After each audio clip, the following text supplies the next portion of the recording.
지난 주일 우리는 처음으로 온라인 예배를 드렸습니다. 어색하기도 하고 마음도 아팠습니다. 예배당에 오셔서 기도하는 분들도 계셨습니다. 예배당을 둘러보며 안타까워하는 성도님들도 있었습니다. 함께 기도하고 함께 예배드리고 싶은 마음이 간절했지만 그럴 수 없었습니다. 낮에도 교회에 오셨다 돌아가는 분들이 계셨는데 그분들을 보면서 참 교회를 사랑하는구나 하는 생각이 들기도 했습니다. 사실 뒤돌아보면 우리는 그동안 예배에 나가고 싶지 않을 때도 있지 않았습니까? 또 병상에서 어쩔 수 없이 교회에 나오지 못하는 분들도 계셨고 여행 중이라 예배 자리에 함께하지 못하였고 이런저런 이유로 예배를 드리지 못한 분들도 상당히 많았습니다. 그러나 오늘처럼 교회의 문이 닫히고 예배당에서 예배를 드릴 수 없다는 이야기를 들으니 불현듯 예배당에서 주일 성수해야 되는데 라는 생각이 들기도 하고 마치 죄를 짓는 것 같이 어떻게 하나 라는 생각이 드는 것도 사실입니다. 항상 열려있는 예배당의 문이 닫혀 있는 것을 보면서 우리 교회 예배당도 닫힐 수 있구나. 주일에 예배드리지 못할 수 있구나. 도리어 내가 거부될 수도 있구나 하는 낯선 경험을 하게 되어졌습니다. 오늘도 이렇게 영상으로 예배를 드리면서 우리 성도들에게 몇 가지 말씀을 드려야겠다는 생각을 하게 되었습니다. 지난주에 저는 설교하면서 우리는 전쟁 중에도 예배를 중단한 적이 없다라고 말씀을 드렸습니다. 교회사적으로 보면은 초대교회가 처음 예배를 드렸을 때 처음부터 예배당에서 예배드린 것이 아닙니다. 처음에는 가정에서 예배드렸고 박해가 시작되었을 때는 카타콤에서 예배드렸습니다. 이리저리 장소를 옮기면서 예배를 드려야만 했습니다. 그렇게 할 수 있었던 것은 초대교회들이 가지고 있던 분명한 신학적 관점이 있었던 겁니다. 누구에게 예배를 드리는가? 누가 예배할 수 있는가? 라는 신학적 질문에 대한 대답이 그들에게 있었던 것이죠. 사도 바울은 고린도 교인들에게 이렇게 얘기합니다. 너희가 하나님의 성전인 것과 하나님의 성령이 너희 안에 거하시는 것을 알지 못하느냐? 초대교회 교인들은 자신이 하나님의 성전이라는 사실을 믿었습니다. 자신 안에 하나님의 성령이 계시다는 것을 믿었습니다. 두세 사람이 모인 곳에 주님이 함께 하신다는 사실을 믿었습니다. 우리에게는 천금과도 같은 주일 예배입니다. 그러나 우리는 예배당에 함께 모이는 것을 포기하고 이렇게 영상으로 예배를 드립니다. 이 안에는 인류를 사랑하는 마음, 나라를 사랑하는 마음, 민족을 사랑하는 마음이 담겨 있습니다. 하나님께서도 이 사실을 귀하게 여겨주실 줄로 믿습니다. 이제 우리는 새로운 패러다임으로 돌입하여 보다 역동적이고 실천적인 나라 사랑, 민족 사랑을 구현해 나가야 될 줄로 믿습니다. 생각과 정신뿐만 아니라 우리의 손과 발로 민족 사랑, 인류 사랑, 인간 사랑을 실천하는 길로 들여서 보는 것입니다. 이 길에 우리 교회가 적극적으로 동참하게 된 것을 매우 기쁘게 생각합니다. 그런 의미에서 오늘 두 가지를 생각하고자 합니다. 첫 번째는 예배가 무엇인가? 예배의 본질이 무엇인가? 그 예배의 본질은 바로 생명을 살리는 데 있다는 겁니다. 물론 이렇게 영상 예배가 완전한 예배가 될 수는 없습니다. 우리가 지향해야 할 예배라고 할 수 없습니다. 미래 희망이라고도 얘기할 수 없습니다. 오늘 우리가 온라인 예배를 드리는 것은 일시적이며 상황적인 것입니다. 우리의 믿음의 선배들은 오래전부터 예배할 수 있는 장소를 찾기 위해 노력해 왔습니다. 함께 모여 일정한 시간에 예배하기를 기뻐하였습니다. 때문에 예배당 차원에서의 교회 역시 기독교인에게는 매우 중요합니다. 결코 포기할 수 없는 예배의 정체성이자 교회의 모습이라고 할 수 있습니다. 그렇다고 항상 아름다운 예배당에서 혹은 멋지게 장식되고 준비된 장소에서 예배드렸던 것은 아닙니다. 어떤 사람은 카타콤에서 예배드리기도 했고 어떤 사람은 감옥에서 또 어떤 사람은 강가에서 예배드렸으며 광야에서 예배드린 사람도 있었습니다. 하나님은 그들을 만나 주셨습니다. 그리고 오늘 전염병의 창고라는 현실에서 우리는 영상 예배를 통해 하나님을 만납니다.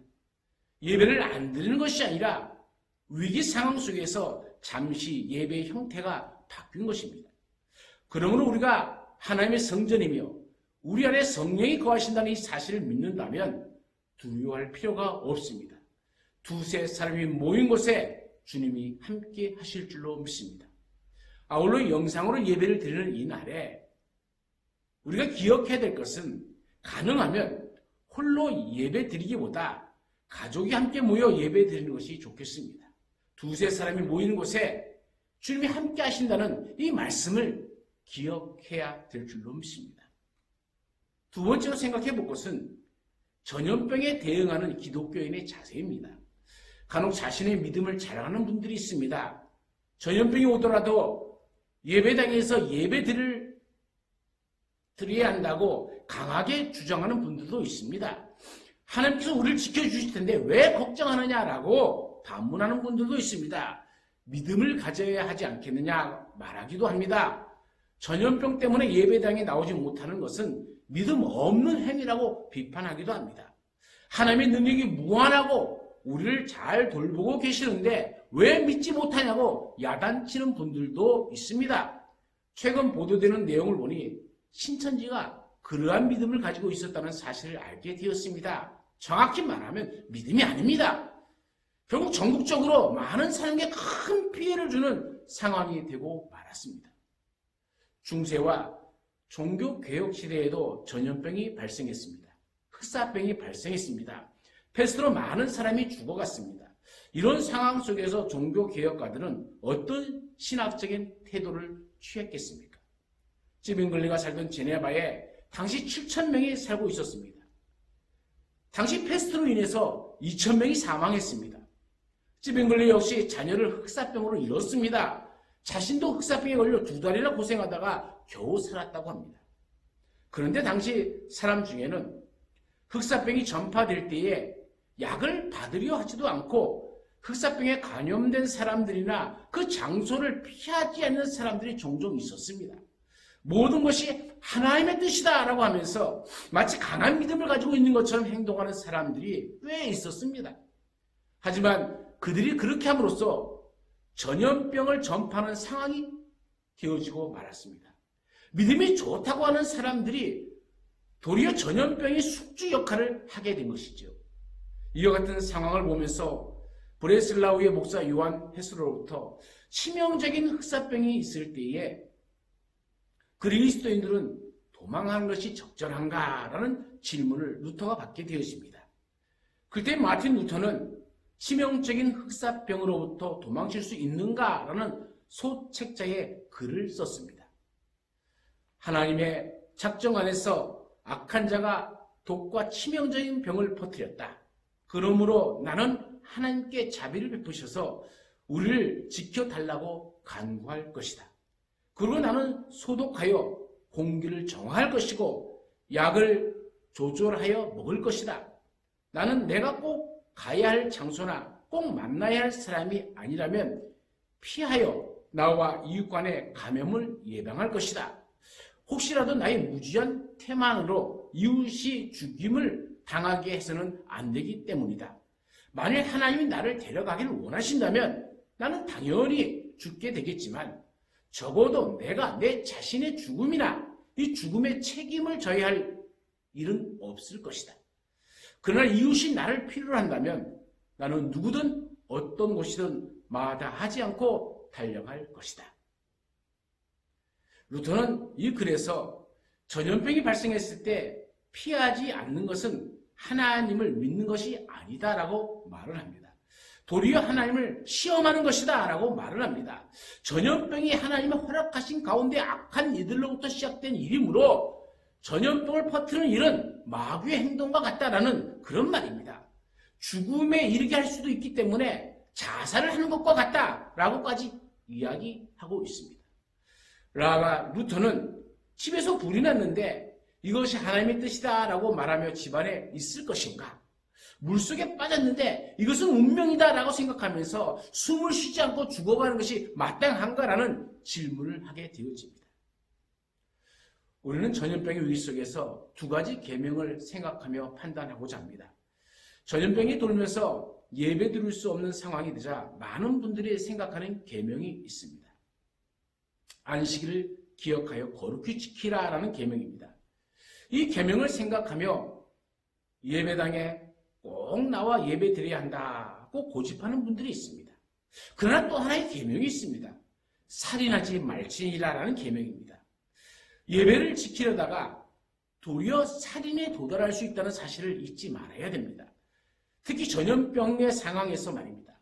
우리는 살인하지 않기 위해 스스로 목숨을 잃지 않기 위해 어쩌면 또 다른 의미의 자살이 될 수도 있기에 내가 다른 사람에게 전염병을 옮기지 않기 위해 예배의 방법을 잠시 바꾸는 것입니다. 그것이 바로 오늘 우리의 정확한 상황이자 대처입니다. 그렇게 함으로써 우리는 살인하지 않을 것이며 동시에 안식일을 거룩히 지킬 수 있는 것입니다. 그게 두 번째로 우리는 이 상황 속에서 하나님의 탄식의 소리를 들을 줄 아는 교회가 되어야 됩니다. 루터가 인정했듯이 전염병이 악한 자들로부터 시작되었으나 하나님의 허락 아래 이루어진 일이라면 또 우리가 그 사실을 받아들인다면 하나님이 왜 이 땅에 전염병을 일으켰으며 왜 그것을 방조하고 계시는가라는 질문을 던질 수밖에 없습니다. 어떤 분들은 이 일을 하나님의 심판으로 이해합니다. 특별히 어느 한 종파 혹은 이단을 향한 하나님의 심판으로 이해하는 분들도 계십니다. 또는 다른 무언가에 대한 심판으로 이해하는 분들도 있습니다. 그러나 저는 이와 같은 상황이 하나님께서 우리 믿는 자들에게 주시는, 바로 나에게 주시는, 우리에게 주시는, 모든 교회에게 주시는 경고의 말씀이자 마지막으로 주시는 하나님의 사랑의 권면이라 생각합니다. 하나님께서 2020년 이 땅에 전염병이 번지는 것을 사용하시면서 하시고자 하는 일이 무엇이겠습니까? 이단인 신천지가 만천하에 드러나는 하나님의 역사를 보여주셨습니다. 또 무엇이 있습니까? 개영교회를 비롯한 많은 교회가 예배당에서 함께 예배드리지 못하는 상황이 되고 말았습니다. 저는 이것이 하나님께서 우리를 향해 보내시는 하나의 메시지라 생각합니다. 하나님의 탄식이 오늘 우리 가운데 나타나고 있다는 뜻입니다. 이런 생각을 해봅니다. 하나님께서 우리 한국교회를 보실 때 얼마나 힘드셨을까? 한국교회를 보시면서 얼마나 마음 아프셨을까? 한국의 정치적인 상황을 보시면서 교회의 모습을 보시면서 얼마나 괴로우셨을까? 목회자들의 일탈과 욕심을 보시면서 얼마나 마음이 아프셨을까? 물질주의로 가득 찬 한국 교회를 보시면서 성공주의, 기복주의, 자기중심주의, 율법주의로 가득한 교회를 보시면서 얼마나 마음이 아프셨을까? 세상을 정죄하면서도 정작 자기 자신은 바르게 서지 못하는 교인들 가운데 자리 잡고 있는 이 바리새주의를 보시면서 얼마나 괴로우셨을까? 자기 생각을 진리라고 생각하는 독단주의, 그것을 신앙으로 착각하는 착시현상, 교회 직분자들이 정작 하나님의 이름을 높이지 못하고 자기 안위와 영달만을 찾는 상황을 보시면서 얼마나 괴로우셨을까? 이사야 1장의 말씀이 떠오르는 말입니다. 슬프다, 범죄한 나라여. 허물진 백성이여, 행악의 종자여, 행위가 부패한 자식이로다. 그들이 유화를 버리며 이스라엘을 거룩하신 이를 만홀히 여겨 멀리하고 물러갔다. 너희가 내 앞에 보이오니 이것을 누가 너에게 요구하였느냐? 내 마당만 밟을 뿐이니라. 헛된 재물을 다시 가져오지 말라. 분향은 내가 가증히 여기는 바여 월삭과 안식일과 대회로 모이는 것도 그러하니 성회와 아울러 악을 행하는 것을 내가 견디지 못하겠노라. 자신의 이름이 밝혀지는 것을 그토록 두려워했던 신천지가 교인들 명단을 세상에 공개할 수밖에 없게 된 이 상황을 보면서 또 많은 교회가 하나같이 예배 자리에서 떠나 각자의 자리로 돌아갈 수밖에 없고 예배당을 비워야 하는 이 현실을 바라보면서 하나님의 뜻이 무엇일까? 깊이 생각해 봅니다. 이와 같은 현실에서 내가 더는 너희를 예배당에서 볼 수가 없구나. 내가 너희를 더 이상 예배당에서 만날 수 없구나 하는 하나님의 마지막 탄성이 들리는 듯 합니다. 주님이 나가라! 이 예배당에서 당장 나가라! 이렇게 말씀하시는 것은 아닌지 반성하게 됩니다. 그러나 사랑하는 성도 여러분, 하나님께서 우리에게 희망을 주십니다. 오늘 본문 말씀처럼 바벨론에 포로로 잡혀간 이스라엘 백성은 더 이상 예배 드릴 수도 없고 안식일을 제대로 지킬 수도 없는 상황이었습니다. 그들이 예루살렘 성막을 바라보며 흩어져 있는데 바로 그때 하나님이 나타나 말씀해 주십니다. 그런즉 너는 말하기를 주 여호와의 말씀에 내가 비록 그들을 멀리 이방인 가운데로 쫓아내어 여러 나라에 흩었으나 그들이 도달한 나라들에서 내가 잠깐 그들에게 성소가 되리라 하셨다. 하나님은 우리가 흩어져 있는 바로 그곳에서 주님이 친히 우리의 성소가 되어 주신 것입니다. 우리 주님께서 말씀하십니다. 내가 그들에게 한 마음을 주고 그 속에 새 영을 주며 그 몸에서 돌 같은 마음을 제거하고 살처럼 부드러운 마음을 주겠다. 주님께서 흩어져 있는 우리 모두에게 역사하여 주실 줄로 믿습니다. 돌 같은 굳은 마음을 취하여 주시고 살같이 부드러운 마음을 허락해 주실 것입니다.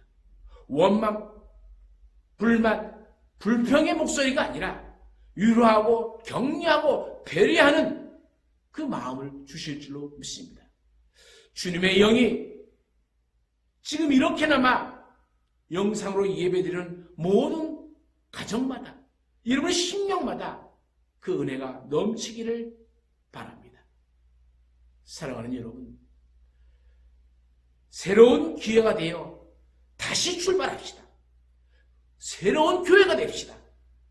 그래서 우리가 다시 예배당에 모여 예배하는 그날, 주님께서 다시 모아주시는 그날 정결한 신부가 되어 주님 앞으로 나와 마음껏 찬양을 올리고 하나님의 귀한 말씀으로 우리의 심령이 부드러운 마음으로 가득가득 채워지기를 간절히 축원합니다.